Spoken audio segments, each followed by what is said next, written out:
Yeah, good evening, Charlie. Obviously, a lot of emotions this afternoon. The news just came down. You were a close friend of Pete's. What's the reaction tonight? Well, I can't say I'm surprised because I had a feeling something was going to happen close to the big night at the ballpark for Pete tomorrow night. So it did not really surprise me that it happened as far as timing is concerned. I think it's great for the family. I think it's great for all of his fans. I think it really adds to tomorrow night because there will be a celebratory air about this whole thing. And the only reluctance I have is to congratulate baseball because I think they stubbed their toe on this whole thing in terms of the longevity and how long it took to finally put him in a position where he's eligible for the Baseball Hall of Fame. But at the end of the day, it's something that should have been done a long time ago, and maybe, it's better late than never.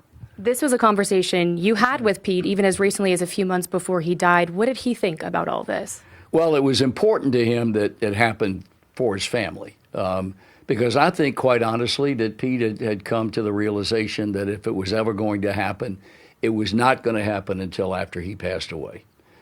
Which I've been saying for the last 5 or 6 years to every group that I've ever spoken to.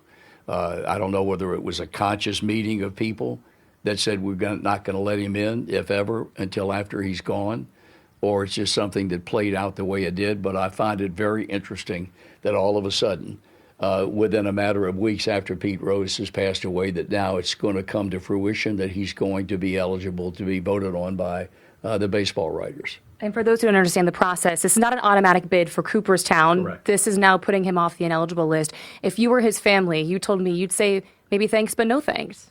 That's what I do. But again, and when I say that, I don't want people to take it the wrong way. It's easy for me to say that because I'm not a part of the decision-making process. But the fact that they did what they did, they meaning baseball, and a guy who I'm not a big fan of to begin with, Rob Manfred, I just think it's unconscionable that they are so transparent that they go years and years and years, and within a matter of weeks, all of a sudden, everything's right with the world. I don't buy into that. But if I were his family, and I'm not, I would wait until this thing played out and not have an opinion one way or the other. And when the call comes, if it comes, that your dad has been elected into the Baseball Hall of Fame, I would say thanks, but no thanks. As a family, I would not want anything to do with that. Now, I think if they vote him in, he's going in regardless. But they would get no cooperation from me as far as the family is concerned. You want to talk about timing, tomorrow being the big game to honor Pete. You're going to be there. How do you think all of this plays into the significance of tomorrow night?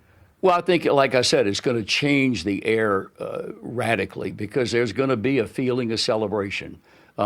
This event tomorrow night is very important to his kids, especially his oldest daughter, Fawn, and the fact that she desperately wanted this thing tomorrow night to be about Pete and a bit of his relationship with the fans that so loyally stood by him through all the good and the bad. And she's done a remarkable job in working with the Reds in making what I think is going to be a very, very special night. And this, from a fan perspective, simply adds to it. This was one of your closest, dearest friends. What do you want the fans who didn't have a chance to know Pete to know? Well, I don't think I need to tell anything about Pete that fans don't know. This is the most provincial city in the United States. He's a kid who was born and raised on the West Side.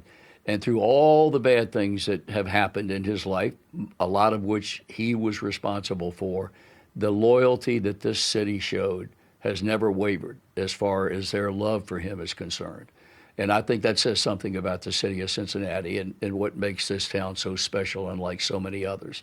But I'd be interested to know if he is going to be smiling down on that event tomorrow night or whether he's going to be frowning because he's thinking, why the heck did it take as long as it did to make me eligible? And you told me once, for a lot of the longtime Reds fans, they already feel like he's in the Hall of Fame, whether he's actually there or not. Yeah, I think people feel that way. I think if you took a vote not only of the city of Cincinnati, but if you took a vote of baseball fans across the country, they would say that.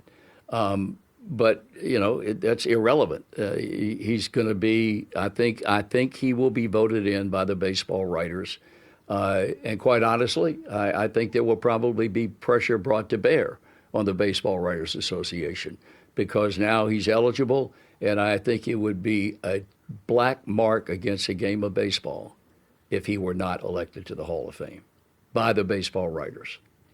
Marty, always a pleasure to talk with you. We're Thank excited you, to see you tomorrow night at the ballpark. Going to be a really special night. Obviously, lots more reaction to get to from lots of fans out there. So for now, I'll send it back to you both in the studio. All right, there you have it. Hall of Fame broadcaster Lindsay, thanks so much. And thank you, Marty Brennaman, for your words.